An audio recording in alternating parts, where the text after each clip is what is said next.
all these three heroes were gonna go. There was no flexibility at all. Meanwhile, RRQ, they could use the Frederick, they could flex it, they pick up the Paquito, making RRQ or making ONIC think that, hey, that's gonna be Paquito jungle for sure.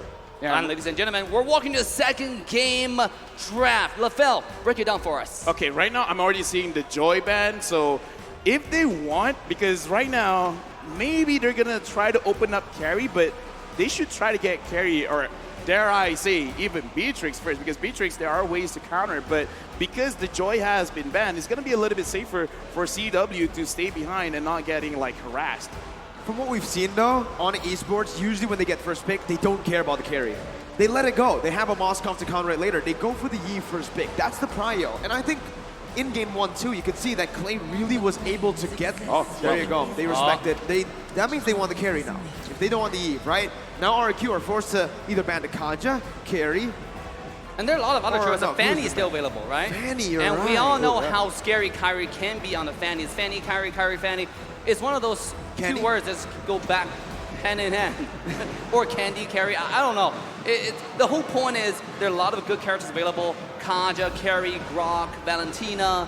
I mean, like, you have to think about what do you ban, what to take.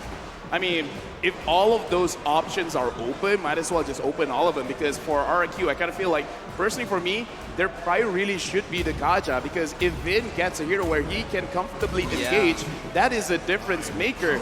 And I guess it's like, maybe, no, he understands. RQ wants the Kaja, and if RQ wants the Kaja, ONIC can take the Kaja. So it's like, let's not ruin it. And there's a lot of things open. Faramis was not in our conversation. Definitely not, man. I mean, it was banned out by RRQ in game number 1, knowing how ONIC Esports utilizes the Faramis in the match against the Valley. It was insane, right? Yes. But here, with the Faramis picked up, we're leaving a lot of crazy heroes open. The carry, the Fanny. And also, with the Eve being banned away, Faramis just seemed to be a much better choice, right? Because Eve actually counters so many characters in the game. And also Faramis is really good against carry. Faramis is really afraid of high AoE burst damage, like Brody, like Irithel. But against carry, who is more single target, like it's one of the things that just, okay, I can run you down, and you all of a sudden you have to change targets. All at the same time when you change targets for your passive, my entire team is running you down, right? So here we go, let's see, we have Hilda, we have carry being taken out by RRQ. I want to see the next two picks for ONIC, because if you have a Faramis, if this is going to be a Faramis mid lane, building a little bit of damage, right? It could be a possibility where they just dive in, get something like a Lunong's jungle, an Amon jungle, anyone that can go in and burst, because if Faramis can prevent you dying once, you could have the initial big burst of damage and have someone clean it up, because that's what they did yesterday. Yeah, and also, by the way, Fanny's still up. I think they need to pick up something like a Grok here. The Fanny's going to be way too hard to pull off up against Hilda here. So I think picking up a Grok would be dope. They go for the Grok and they go for the Beatrix, taking it away. Well, they don't need to take it away, but securing CW's pick in the first phase, knowing that RRQ will probably try to nail down that gold lane hero pool. Now, I just want to say that, just to show you once again, RRQ is prepared for this draft, right? They picked the Hilda, which counters all your jungle assassin. Yeah, you can go ahead and take that, but we're going to use the same style to actually just like, here we go, the Valentina. That's a good pick. That's an amazing a very pick. good pick against the Grok. Now it's like, you're not seeing, I like your skill, can I borrow it? Let's see who gets the better ult here, because RRQ right now, very good drive. The only way I can see ONIC for now, like kind of countering a little bit, is if the Hilda goes in a little bit too deep and then just use the Shadow Stampede to pull it back into the mid lane turret. And now guess what? RRQ are going to ban the utility junglers, right? Yes. They want to play an assassin. They want Kyrie to play an assassin too. They have a Hilda that's built to go up against assassins. Now you might see a Barat's ban. You might even see, I don't know, what else does Kyrie play? Fredrin, I have never seen him play Fredrin. But Fredrin has been banned earlier. So they go for the choke first. And I think after this, we're going to see that Barat's ban. Because with it makes a lot of sense, right? They want to take away the early game aggression that pair with the Faramis, right? That can help Beatrix get to the late game. So with the Chow ban, it's very logical. And I think the next ban might still targeting the supported roam position, you know, because they really want to make sure that, okay, if you pick anything to help the early game, nah, it's not allowed. No, Assassin, we don't really care. We already destroyed your Assassin last game, which is the #1 high boost that we know in 4. You know, but it doesn't matter. You can pick anything you want. We have the Hilda. We have the carry. And by the way, if carry gets to the late game with the Wind of Nature, it doesn't matter what assassin you play, right? Here we go. Skylar set the record in M Series for the highest number of kills. 17 opponents playing Beatrix and M4. So this is the highest record in M Series history. In a single game. In a single game, Wow. 17, that is a lot. And actually looking at the draft, just the first two picks of RQ, let's talk about this. The Hilda can counter the assassins in the jungle, so you want to go for a little bit tanky. And then you got the carry. You're kind of like countering both sides of it. It's like, if you pick Squishy, you're going up against the Hilda. If you pick Tanky, you're going up against the carry. And then now, with the Valentina, moving forward, any big ults that's changing the flow of a team fight, the Valentina has access to that as well. The way that RRQ is drafting, they're setting up to counter almost everything that ONIC could dish out. At the same time, it's just what RRQ has is a balance, so like you said, right? Tanky, we can counter a tanky, we can counter a squishy, but you have to be worried about, okay, if they dive, at the same time, who's going to protect the carry in the backline? You know, we know that Kyrie like to play assassins. If they dive onto the carry with the mechanics, there's a good chance he will get the carry kill. Whoa! Wow. Okay. Charisma pick for RRQ Hoshi. Is that the first time? No. 3 times it's been picked up at M4. But Knockout now, stage? I think, yeah, first time in a knockout stage, right? I do believe we saw these 3 picks in the group stages. But now on esports, how do they respond to this? They need, I mean, technically the Grok can be a roamer now, but honestly, looking at this composition, RRQ have so much lockdown, but very small range, right? Very short range. ONIC Esports needs to either outrange them or play the long game. They need to be able to maneuver around RRQ. They need to be able to bait out a lot of these abilities. Something mobile. Maybe for a roamer, they can pick something like a Diggy. Maybe if they want to get out from the lockdown. We're seeing Ling. I don't like it, but Ling, honestly, even Faramis could be a roamer, but I hear Jawhead. Is that Jawhead? Yes! Wow. They're picking up the Jawhead. Fanny. And they're picking up the Fanny. Okay. Let's talk about this. Because again, Faramis can indeed pull the Hilda around. So if they manipulate it enough, they could counter this kind of engage, but it's easier said than done. Very. To pull it off, because again, you also have the Jawhead, so a lot of pulling around. It's high mechanics, but if they can pull off, I mean, come on, this is the World Championship, right? Yeah, it's gonna be fun to watch for sure. Come on, it's Ling time. Yeah, it's Ling time. You know, the thing is, like, it's gonna be hard, right? Just like I said, and also with the Hilda, his job is not to really dive onto you, right? He's more scout. You go to your jungle, find out where you are, and if you don't have that many people, you have someone who's isolated, that's when he'd go in and be annoying. Right? You find a lot of people just runs away and it's unkillable. Okay, so right now, like, okay, we see the box epic, but I'm just gonna say, during the group stages, talking to Coach Aldo, he said he actually wanted to pick up the Jawhead to fight against the Hilda, but the players were like, we're not that confident. Whatever happened between group stage and now in knockout stage, where Coach Aldo says Jawhead, and then they're like, you ask for Jawhead, you get the Jawhead. So this is one of their secret strats to go up against this high engage kind of composition. Now, I like the Jawhead. It's the first time showing up, right? Yeah. 4 and 4 Debut. overall, and that's so good because we like flexible draft. We see Moskov coming out and winning. Right? We see Luna Jungle coming out and winning. Jawhead coming out, this might just be a successful debut, ladies and gentlemen. As we walk into game 2, you can see the audience right here. This is a packed stadium today. It is, man. Indonesia versus Indonesia in Indonesia. It's bound to be packed. Even outside of the watch party, you can see all around. It's time.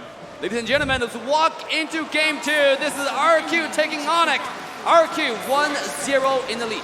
Now we gotta see, because again, we got a Fanny. Do we want to go in early, or do you want to play it a little bit safe? Because, oh, look at this. Vin, as well as Skylar, they're already scouting it out, but 3 members of ONIC, they look prepared. Very, very prepared, right? Oh my god. CW. They did actually go to the gold lane. CW with low HP. Pops in that regeneration, but he's only gonna get all the way to a quarter. Keyboy forced to rotate up into that gold lane. Skylar is there, still able to clear out the waves. Now they might actually be looking for a dive here, but they need to be careful. Level 1, Keyboy just helping CW out. CW gets out, recalls away, shows respect. Oh my god, what aggressive early game from RQ already. Just, you have the Fanny, okay? All right, I'm gonna take the aggression to your home turret, right? I'm gonna go ahead and go into, here we go. Keyboy doing a little bit of damage, throwing each other away. Oh, that's a lot of damage. Yeah. That's a lot. Oh my god. Okay, And okay, I'm looking at the minimap and looking at how ONIC they're moving. Wherever Kyrie is, there's gonna be 2 other members there because again, they want to make sure we gotta secure our ace. And looking off ace, Kyrie using an assassin emblem, high and dry. We gotta see if he can actually isolate anyone to really have full potential of his emblem. I mean, it's gonna be towards like it's gonna be an early game where he finds isolated targets, right? Mid to late game's gonna be kind of hard, but at the same time, I think Kyrie as a mechanics is always look for the backline. Speaking of backline, here we go.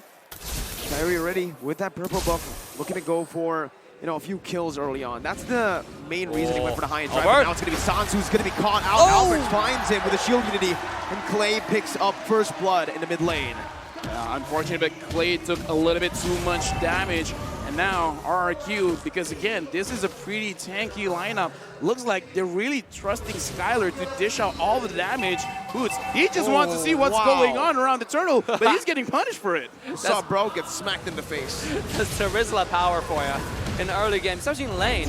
He knows he's going against a Grok, which is not going to be too much trouble. I mean, it's more peaceful just shoving the lane with each other. But Terizla is a tanker in a lot of ways, right? Because he's really good against clumsy fighters like Grok inside lane. Yeah, speaking of which, he even have a Fury Hammer, so a lot of penetration there already. And speaking of penetration, RQ is penetrating Kyrie's jungle. Oh, Kyrie didn't get it. He goes in for the cables there, is able to maneuver out. Sans with the Cold Altar just to provide a little bit more safety for his jungler. But this is what RRQ wants. Without the Hilda, mind you, they were able to steal the orange buff away. Jaw is so good in taking the go grab. Oh, Swing is so good. Kyrie. Still, wow, with the high and dry, not enough damage to actually burst Skylar down. Because Skylar, if I'm not mistaken, I saw his items, he already has the steel leg plate, so you need a little bit more than that. Plus, we gotta remember, Kyrie has been harassed a little bit. Not having the orange buff is also something crazy, and Albert looks like, I wanna go in, no, never mind, no, I'm going in! CW caught there, Shield Unity was able to get him down to turn, Roy Sans to dive in under the tier 1. Keyboy can be caught in the power of the wilderness, and that's Bin who picks up another. Sans trying to find what he can, but it is all RRQ in the first 3 minutes. What a beautiful dive from RRQ topside, getting the ultimate, synchronizing the tower dive, and no one lost HP after that. I mean, that is crazy. Here we go. I don't know about this. Kyrie gonna be stunned up again. Kyrie still able to get out, but RRQ are gonna take everything in his jungle. Literally everything. The purple buff just spawned in, and Albert is going to be feasting on it. Has the retribution. Shot comes in by Boots, and in the back line, R7 is going to be able to jump onto CW. ONIC Esports with the Cold Altars. Kyrie jumps in onto Albert. 1 HP. Kyrie with the cables, not able to manage that just yet. CW, 1 HP! Does he get out? Does he get out? He does not. R7 picks him down. 2, 3 for 1. RRQ a little bit too aggressive there, diving into the blue side when Fanny already came up. LaFell, what just happened in that fight? So what just happened is RRQ, they want to establish their kingdom. They want to say, this part of the map is also ours. But ONIC, they know exactly what's going to happen. And because even though the Jawhead is a roamer, has a lot of damage coming in from his passive, the smart missiles do a lot. So they kind of like not understand how much damage output, but now Kyrie's going after Skylar. Oh, here we go. Oh my god, that's a lot of damage. No, that's a misplay. Keyboy help Skylar out. Meanwhile, RRQ get the turtle down below. It's not looking good. Skylar outplayed that. Okay. True. Skylar outplayed that. Sure. True. Here we go. I mean, what an engage, right? Kyrie probably is buying the anti-throw potion at this point. And CW, it's free farming. If this gets to late game, it's the reverse story of the last game, right? I mean, like, now it's ONIC who's going to take the upper hand with CW on the Beatrix. Speaking of that, RRQ, they're playing increasingly aggressive this game, right? I mean, even though just now they had a 3-man dive and they lost, 3 people died, 3 body bags, it didn't matter, it didn't affect them. They're invading again. Let me just say, looking at the gold on Kyrie, 2.5K. The only one lower than him is the Jawhead, 2.2. This is not a good start for Kyrie, and as I thought, yes, Skylar does have the steel leg plates and is on the way to create his own warrior's boots, and now Clay and Vin, they're saying, this is our kingdom. You will be banished from here.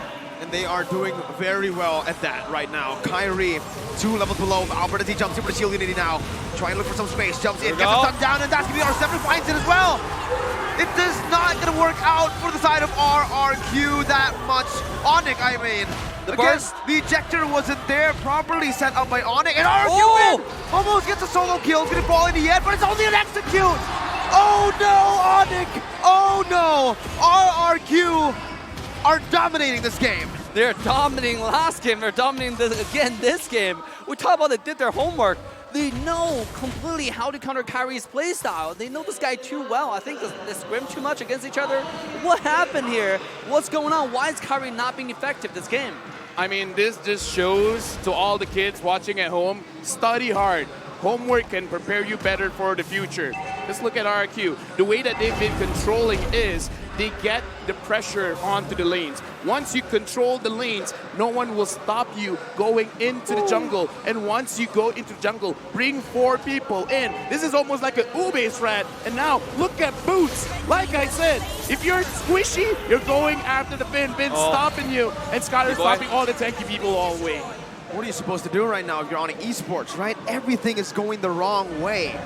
RRQ, they're dominating the jungle. They're dominating the gold lane, mid lane, even the XP lane. I think the only choice is for CW to really just settle down and farm, right? Kind of like what Skylar did last game, and he just need to stay low and start and getting those farms. So right now he's not getting it. He's 1-3-1, and a lot of it credit to RRQ's early game aggression, right? And I know Skylar needed CW to farm. Oh, here we go, the throw. That's the ejector by Keyboy onto Vin, but with the sprint, Vin's gonna be able to get out of that one. Kyrie finally finding some trades down, but the purple buff is going to be stolen away from by Albert. The Stampede not doing enough. Boots with a defensive wild charge to get out will mean that RRQ are still successful. They're saying, hey, you can take a turret, but we'll constantly just be doing that onto your purple. Vin ejected back again, but the gold altar comes in by the Valentina. Sans a bit late onto his own gold altar. Kyrie tries to jump into the back line, but it's not going to be able to find his target. Skylar just gets out, and again, it's RRQ having a say in everything. RRQ, the way that they fight is a front to back. So ONIC has to find a way to come to the side. My God. But look at this, when Albert is just securing everything. Let's look at the difference. 4,200 for Kyrie, 5,800 for Albert. Woo. Look at the difference, 6,300 for Skylar. Not even 5,000 for CW. Look at the deficit here. And Vin, he's looking for more. Here we go. The Hilda, the ejector now with unstoppable force as well. That's going to be the wild charge on the back line. Skylar is going to fall. CW's going to be able to pick up that kill. Picking up a double kill before the penalty zone comes in. A double kill for Albert as well. A triple kill for the utility jungler. What? He's the utility jungler, but he found 3 on the board with no Skylar. We all thought that ONIC would win, but no. Albert is here as well. I mean, like I said, their front to back is really good. You got to come from the sides, and they were able to do that. But once they got down, it's like all of a sudden Albert's doing too much damage, and looks like CW is still not ready yet. And even though the Lord is secure, but it is just an elemental Lord. But I gotta say, CW found 2 kills last fight, right? I mean, that's gonna help his farm tremendously. This guy needs his items. Once he gets item, if Albert goes in, he get one shot at possibly. If Win goes in, he get one shot at possibly, especially with a double throw combo, which is mentioned at the beginning of the game with the draft. The question is RRQ gonna find those kind of dive again and give ONIC the opportunity to come back? Because right now it's really RRQ's, it's in their hand, within their control, what they want to do. I kind of feel like this is the moment where they actually can, because RRQ, you know what they're gonna do. They want to get your turrets. Let's begin away Skylar again, not getting chunked down. That hurts, man. When you use your cables with the cutthroat too, and it only does that much, it can be regen all the way up by Skylar. Not even lifesteal, regen. That's when you know you're behind. Bennett's Rage onto the mid lane, clearing out the waves. That's gonna be Skylar sieging down on the tier 2 in the mid lane as well. RRQ looking to crack the space open with Lord in the bottom lane. Now, it's gonna be the cables by Kyrie with the purple buff. That's gonna be the base turret passive pop in. Lord taken down in the bottom lane. RRQ looking for something right now as Kyrie's gonna be able to dodge away from the shield unity. 8.4 thousand gold lead. RRQ not stopping. Dude, again, if Kyrie alone can't do it, then you got to throw more bodies, man. You got to get Boots in there. You got to get Keyboy in there. But you got to bait RRQ. That's the thing that they should do right now. Find a way to bait. Maybe even use CW or Sans as a bait. Say, hey, look at me. I'm the mouse. She's after me, while everyone else comes from behind. Because looking at the items here, Boots having the Blade of Despair as well as Blade of Epicese, it should be enough. And Kyrie goes in, and he didn't guess the purple. No way, 3 levels down. Boots jumps in with the wild charge there, trying to buy some time as that's going to be called Ultra, buying a little bit more time as well. Called Ultra responded back with though. Superior's passion dealing a whole lot of damage, but it's only on to the HP for the called Ultra. Kyrie looking for something back. It's a 1 for 0 as the King of Kings are still in the lead now. Remember, if they get this game, it's match point. They are threatening not just the win, but a sweep. Yes, and I gotta say, Kyrie at this point, he's not really effective going to the back line. He can't really find a position onto Skylar, right? And on top of it, Skylar has all but nothing but all the wind of nature. You know, this guy, even if you jump onto him, he's gonna stay alive and come around and kill you. So at this point, I think Kyrie might just be a bait. You know, he goes in, bait all the skills, and maybe go split push like what he's doing on the top side right now. Because like, the key to victory here, even though it's for ONIC CW, right, late game, can't get those items, but I'm still gonna say Kyrie is gonna be the main driver, right, for that momentum, for that macro. Can he find a split push and then find a number advantage in the team fight and bait out the Wind of Nature on Skylar? That's gonna be the key for ONIC to come back. Right now, you got to use the game mechanics against your opponents, because around 20 minutes, if they can, you know, survive that long and you get kills, it's going to take a while for people to respond, about a minute, 60 seconds, 70 seconds. So if ONIC, they can hold on up until that point and catch RRQ slipping and get those kills, there is an opportunity. But with 10,000 goal lead, with RRQ playing like this, I don't know, man. R7 is not going to fall here. He has the penalty. Tony jumps in on the CW. Kyrie jumps in as well with the cables, but it will not be able to find the damage enough. It is not. R7 flickers out, dealing a whole lot of damage before he does so. And the Enhanced Lord is going to be marching down. That's the purple buff stolen away again. Kyrie, no purple buff. Only onto the bottom lane now, looking for just a cut in the wave, but look at who's here. R7 is here. No purple buff. Kyrie, has he been more than he could chew? He can still recall away. RRQ did not decide to chase him down. RRQ just ignores him, right? Knowing that there's no way we can chase this guy. So let's ignore him, push the bottom tower. Lord's about to charge. Bennett's Rage clearing it out. A good job by ONIC Esports at micromanaging the waves, but still, they are 11,000 gold behind. Kyrie looking for damage, but at this point, it is non-existent. Sans has the Cult Ultra, Boots has the Wild Charge. That is the play that they need to make if they want to come back. As RRQ look for more on the board, that's going to be the wall. Canceling Kyrie out, he finds the kill onto Kyrie.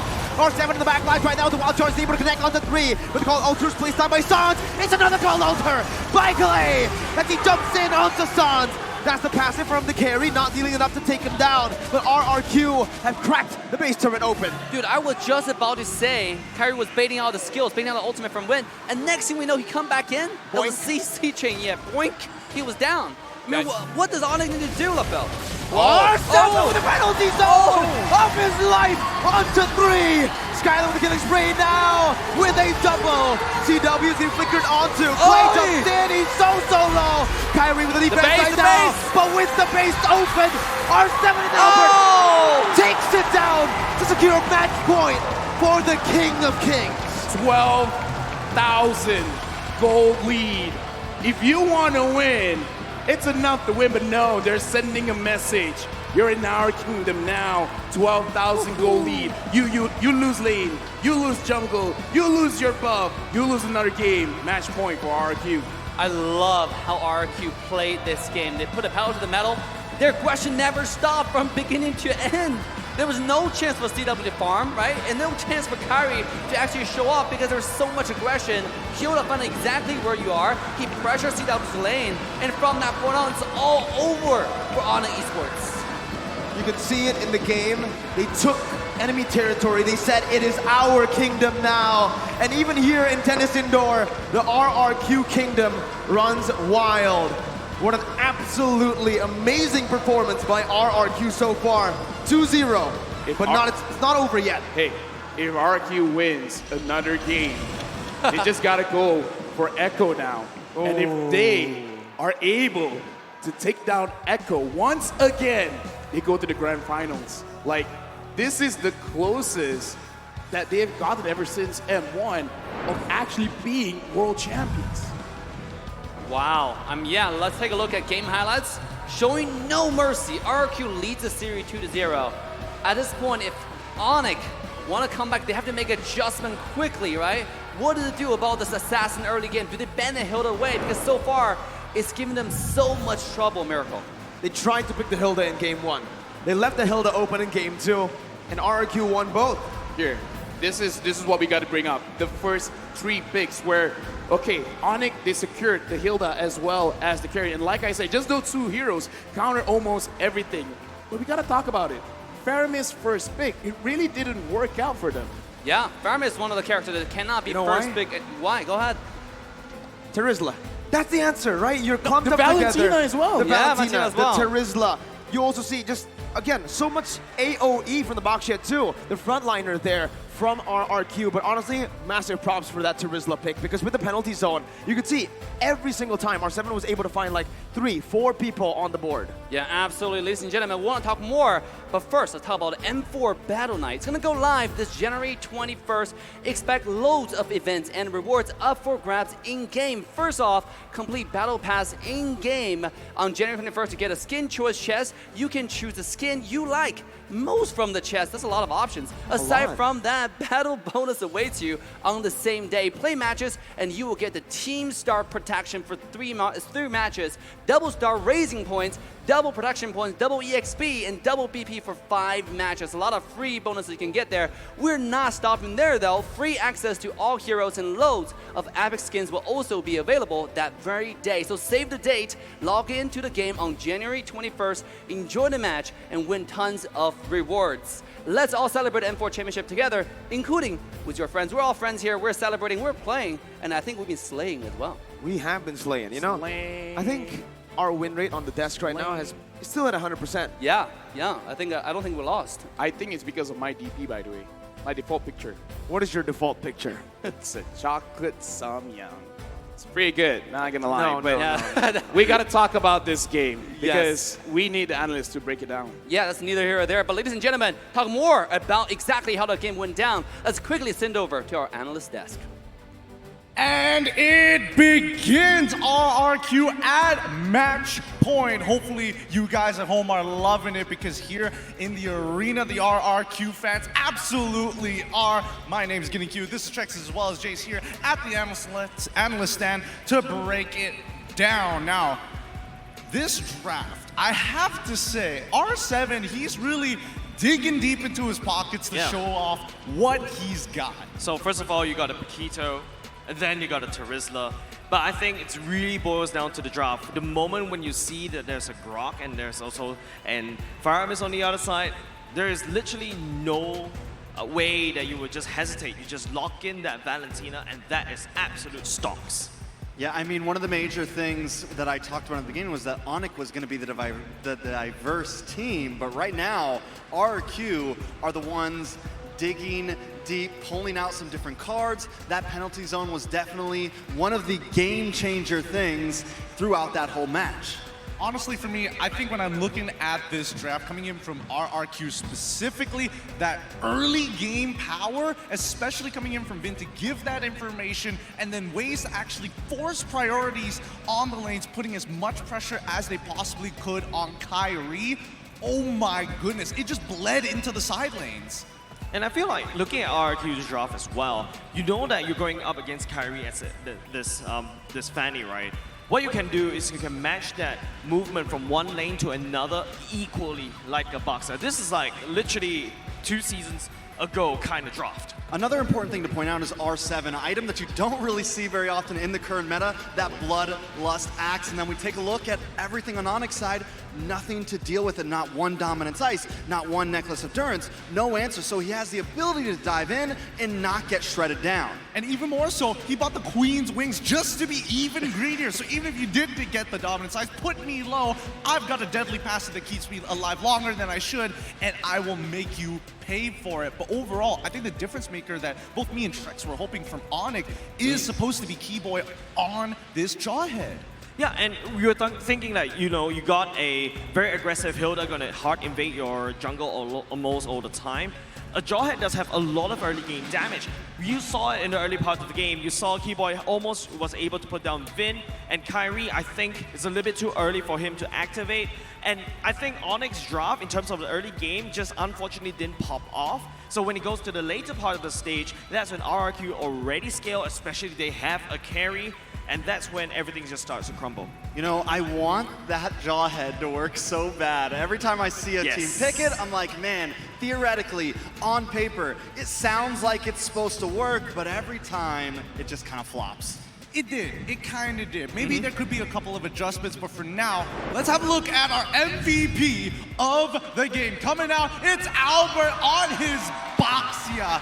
The man did not let go of the gas. As soon as he got that first purple buff, he just continued to pressure Kyrie. Albert literally like Sonic, right? Just jumping from one lane to another, especially after he builds out most of his items. Take a look, a very aggressive, a lot of HP items so that he could maximize the amount of spread damage, surround damage as he goes in deep into the enemy lines. And not only just that, he also provides like the innate reduced regen against the enemy team as well. So really nice itemization and really aggressive Boxia. He hits the person that's required, and he kind of slowed down Kyrie just a lot during the games. Another good thing about Albert here picking up this Basha is you have that movement, you have that mobility that matches with the Hilda. A lot of other junglers not able to keep up with that pace, but as we can see in the first 5 minutes, he is everywhere, even trying to get that orange buff, trying to invade into the purple buff. I mean,